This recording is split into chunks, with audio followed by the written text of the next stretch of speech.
Bonjour à tous, voilà donc avec entre Xana et moi pour cet épisode 41, les autres seront là par enregistrement. Donc bonjour Xana, ta petite réaction vite fait, la réaction en deux mots. Lars et Ronaldo, hein, tout est dans le mot. Voilà, ce sera pareil pour moi et on va vous passer donc la parole à ce cher conseil des quatre. Bonjour à tous, on va critiquer l'épisode 41 de Steven Universe. Bon, vous savez, dans Star Butterfly, dans Steven Universe, j'ai souvent l'impression que le début est médiocre. Bon, un peu moins dans Steven Universe, je trouve pas que les débuts sont si médiocres que ça, mais je trouve que le tout est rattrapé par la fin, parce que ça nous a amené à la fin. Voilà, dans un épisode. Mais ici, c'est l'inverse. L'épisode, je trouve son début très, pas intéressant, on va dire, mais bon, hein. Je le trouve assez bon. Par contre, c'est totalement gâché par la fin. Parce que je trouve le début intéressant, même si bon, je trouve que la relation de Lars et Sadie, honnêtement, dans l'épisode, allez, je sais plus c'est lequel, le 35, je crois, ou 30, enfin, celui sur l'île déserte, là, ça m'intéressait, malgré ce qu'en pensent mes camarades, mais je trouvais que ça peut aller avec quelque chose, mais ici, je sais pas, il y a quelque chose qui va pas.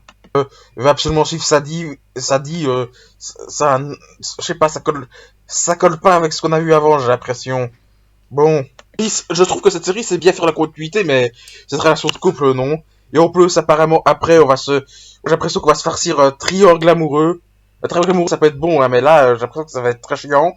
Entre Lars, Sadie et Ronaldo. Ah là là. J'espère me tromper. Épisode intéressant, parce que, voilà, déjà, on voit le film et tout. On sent bien qu'il y a on sent bien qu'il y a des personnages entre Lars et Ronaldo, et puis Ronaldo, il me fait marrer, hein, dans cet épisode. Déjà, l'épisode qui était centré sur lui, quand il était complété, me fait un peu marrer avant. Là, ça continue. J'aimais bien Ronaldo jusqu'à ce que, hein. Bon, voilà. Et sinon, le truc de l'augmenter, j'étais content parce que c'était la première fois qu'il y avait du surnaturel qui n'était pas lié à une gemme. Bon, on verra que si, en fait, tout ce qui est surnaturel, apparemment, c'est lié aux gemmes dans ce monde, hein. Tout ce qui est paranormal. Voilà, mais c'est pas grave. Non, franchement, j'aimais bien parce que c'était un peu terrifiant et tout. Voilà, ça installait une bonne ambiance, ça installait l'ambiance entre deux relations de personnages, ça installait l'ambiance horrifique et tout. Malheureusement, à la fin, je suis un peu déçu parce que on se rend compte que quand il était enfant, bon, certes, c'est quand il était enfant, mais j'ai l'impression que que Ronaldo a toujours sur le cœur. Ronaldo s'est un peu comporté en connard envers Lars. Et voilà, et donc ça explique cela. Bon, je sais qu'on peut changer, mais j'ai pas l'impression que Ronaldo a tant changé que ça. C'est ça qui est un peu dommage. C'est ça qui me ferait voir un peu la baisse de ce personnage et l'épisode, parce que si c'est ça la conclusion dont on veut dire, hein, franchement, ça m'a moins... Bon, il a tenté d'assassiner Lars avant, mais bon, c'est plus compréhensible parce qu'il voulait récupérer Sadie, hein. Donc il en pèse un peu, je crois. Enfin bon, ouais, c'est dommage parce que ça rabaisse un peu l'attachement, parce que moi je me suis attaché à Ronaldo et voilà, bon, je sais, comme ça me dit, c'est pas un personnage qui fait comme le plus un mauvais, mais c'est surtout que c'est mauvais parce que c'est la conclusion de l'épisode, ça veut nous apporter un certain message et tout, et je trouve que c'est amené. Voilà. Un message sur l'amitié, en plus j'ai l'impression qu'on montre que c'est Lars le méchant dans l'histoire. Ok. C'est peut-être pas objecté, ça, c'est les jeux de considération, mais j'ai plus l'impression que moi le méchant de l'histoire c'est Ronaldo, quoi. Alors que la mise en scène nous voudrait faire montrer que c'est Lars qui est en tort. C'est fini. Ok, bon on va passer la parole à Kael. Bonjour et bienvenue pour cette critique de l'épisode 42 de Steven Universe. Ah, bonjour et bienvenue pour la critique de l'épisode 41 de Steven Universe. Bon, un épisode avec Ronaldo que je n'aime pas, un épisode avec Lars que je n'aime pas, un épisode sur la relation entre Lars et Sadie qui n'avance pas alors qu'à chaque fois ils disent que ça va avancer et que je n'aime pas. Est-ce que j'ai aimé cet épisode d'après vous? Eh ben non, surtout qu'ils ont repris un épisode précédent parce que un épisode avec Lars et Sadie qui se retrouvent à cause de Steven, dans une aventure un peu spéciale, et au final, ils combattent une gemme qui ne serait... Ou alors, ils pensaient que c'était pas une gemme au début, mais on voit que c'est une gemme, et que du coup, Steven met en but pour envoyer dans le temple à la fin, pour que les deux se réconcilient. Ça fait vachement du paradisiaque, non? En vrai, je n'aime pas du tout cet épisode, putain. J'en ai marre d'avoir Steven, Ronaldo, Lars tout le temps. Sadie est un peu agréable de temps en temps, mais elle ne compense pas les trois lourdeaux. Hein. D'un côté, on a vraiment Lars qui ne fait que crier tout le temps et tout le temps. Ça me rappelle un certain Bakugo dans My Hero Academia, pour ceux qui connaissent. De l'autre, on a un Steven qui, tiens, on va voir un film d'horreur, mais je me mets derrière le canapé pour voir un film. Va pas à une soirée horreur alors c'est complètement débile. Et t'as Ronaldo qui, oh mais il y a du paranormal partout. Oui, il y a du paranormal, et puis c'est dit, mais bon, des fois t'exagères, hein. Ah, moi j'avoue qu'il m'a fait rire sur une petite satire de quoi? Hérétique! Tu regardes le remake. Ou alors, quoi? Mais j'ai loupé le plan où la perche elle passe dans le champ. Ça me fait rire ce genre de petits remarques parce que voilà, il y a des gens qui sont vraiment comme ça. Dont moi des fois ça m'arrive, mais ça rattrape pas l'épisode. Franchement, pour moi c'est un énorme pouce rouge. Hein. Je suis désolé, mais ça me saoule au plus haut point. Surtout que on avait des épisodes qui amenaient quelque chose petit à petit ou qui reprenaient. Là, on a vraiment un épisode qui amène rien et qui ne reprend rien. Bref, pouce rouge. Et non, un grand cru aujourd'hui. Xana et moi risquons d'être les plus sympas du groupe. Non, bah la parole à Ose. Alors, Club Horreur. Alors, l'épisode 40. J'ai beaucoup de problèmes avec cet épisode, tout simplement pour la simple et bonne raison qu'il met au centre de son intrigue un personnage que j'ai beaucoup de mal à apprécier et qui est pour moi vraiment le pire de la série, à savoir Ronaldo. Je pense que dans cet épisode, on peut se comprendre pourquoi est-ce que je l'aime pas beaucoup. C'est vraiment un idiot égoïste, et complètement empêtré dans ses délires, comme ça s'est déjà ressenti avant dans Keep Speed City Weird. Et du coup, c'est... Et pour moi, ce qui sauve un petit peu cet épisode d'une vaguelette ou d'un pouce rouge, c'est juste l'ambiance qu'il y a autour, notamment le climax que j'ai trouvé assez intense avec la bouche qui sort du mur comme ça. Mais ouais, ça, on n'est pas sur un pouce vert, on n'est pas sur quelque chose de très très bon non plus. On est sur plutôt quelque chose de passable. Le drame qu'on essaie un peu de créer autour de Ronaldo et Lars, bah, ça prend pas beaucoup parce que Ronaldo et Lars, c'est pas des persos. Lars encore, ça va, je pense que ça peut s'améliorer, mais Ronaldo, c'est mort. Y a aucun affect envers lui, y a aucune affection, y a rien. Lars, peut-être un tout petit peu plus quelquefois parce il réussit à être un peu drôle, mais non, ça prend pas. On réussit pas vraiment à être impliqué dans cette histoire. Quand c'est Sadie pour laquelle on se préoccupe le plus, ça montre que y a peut-être pas beaucoup de choses à en tirer de cet épisode. Et on va enfin donner la parole à l'enregistrement de Brian. Alors, épisode 41. Qu'est-ce que j'en ai pensé? Eh bien, personnellement, je l'ai trouvé fun. Bon, j'avoue que c'est pas le meilleur épisode que j'ai vu dans cette série, mais soyons honnêtes, il est largement supérieur que la majorité des épisodes pourris qu'on s'est tapés avant. Hein. Pour moi, ça paraît clair. Parce que, en tant que parodie de film d'horreur, je trouve que ça fait son taf. Après, je reconnais que l'histoire ne vole pas très haut parce que, en gros, c'est Steven, Ronaldo, Lars et Sadie qui se retrouvent dans un phare qui s'avère être hanté. Bon, on devine, vu l'univers de la série, on devine assez vite qu'ils sont hantés par une gemme. Et petit à petit, au fil de l'épisode, on découvre que ces attaques ne visent pas vraiment le groupe, mais plutôt une personne. Et cette personne s'avère être Lars. Et à la fin de l'épisode, on devine pourquoi. Parce qu'il y a eu une confrontation finale assez forte. Et c'est là qu'on découvre ce qui s'est vraiment passé. Et on découvre qu'il y a eu un passé assez fort entre Lars et Ronaldo. Parce que depuis le début de l'épisode, on sent qu'il y a une vraie rivalité entre eux. Et dans la scène de fin, on découvre que c'était super potes et que leur amitié s'est brisée suite à une dispute assez grossière, je trouve. Et si la gemme en veut à Lars, c'est parce que ce dernier a gravé son nom sur un des murs du phare. Et du coup, voilà les motivations de la gemme. Je trouve ça un peu naze, je trouve, comme motivation. Et du coup, ça gâche un peu l'épisode, mais c'est pas ce qui me gêne le plus parce que voilà, lorsque Steven découvre ça, il demande à Sadie de laisser Lars et Ronaldo le temps de s'expliquer. Du coup, tu t'attends à une réconciliation assez forte et tout, sauf que ça a duré 10 secondes et ils ne sont pas vraiment réconciliés. Donc, c'est très frustrant au final comme épisode. Mais après, voilà, comme j'ai dit, en tant que parodie de film d'horreur, je trouve que ça fait son taf. Malheureusement, la fin est très décevante. Donc, je ne vais rien mettre à cet épisode. Mais, voilà, comme je l'ai dit, je trouvais très drôle. Voilà. Eh bien, Xana, je te laisse la parole.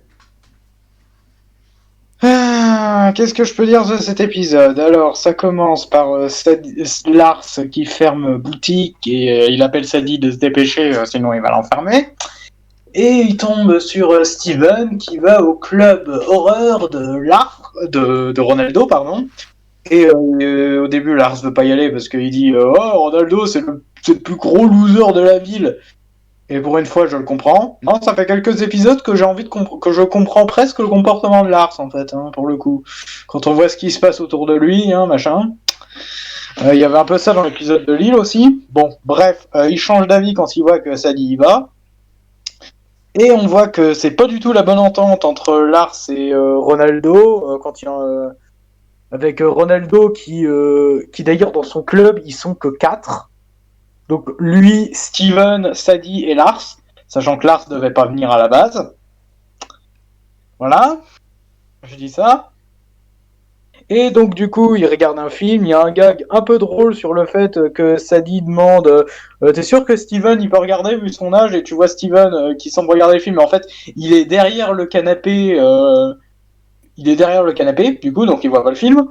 Et du coup, ce qui se passe au bout d'un moment, c'est que, à la suite de c'est qu'après quelques petites piques entre Lars et Ronaldo, le courant s'éteint. Donc il y a il y a Ronaldo qui est là en mode c'est un fantôme, tout ça, machin, je vais sortir un pendule pour regarder, et voilà que le pendule il part dans tous les sens. Puis tous les dossiers de Lars qu'on avait vu avant d'ailleurs, commencent un peu à voler un peu partout. Finalement, il décide plus ou moins de se barrer, il continue à s'engueuler. Il y a Ronaldo qui dit ouais, c'est un poltergeist, il est là pour toi, Lars. Ok, d'accord, pourquoi pas. T'as aucune preuve, tout ça, mais on sent qu'il y a bien un passif entre les deux, quoi. Et du coup, au bout d'un moment, Sadie se fait tombe dans un trou dans le sol. Et pour la retrouver, ils vont à la cave où ils trouvent où ils trouvent un mur sur lequel est écrit Lars en gros, et une énorme bouche, et une espèce d'énorme bouche qui n'arrête pas de répéter ce mot Lars. Et du coup, ce qui se passe, c'est que Ronaldo décide comme ça de balancer Lars dans la bouche.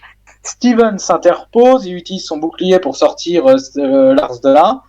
Et au bout d'un moment, il se rend compte qu'en fait, cette chose qui les traque, c'est une gemme.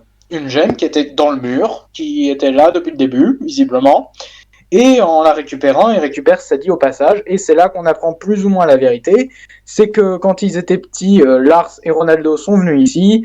Et pour faire un club d'exploration de la ville, un club ultra secret et tout. Et que Lars a gravé son nom sur le mur et voulait graver celui de Ronaldo aussi. Seulement, la gemme l'a attaqué à ce moment-là, parce qu'elle n'a pas supporté. Parce qu'apparemment, le mur, c'était son corps.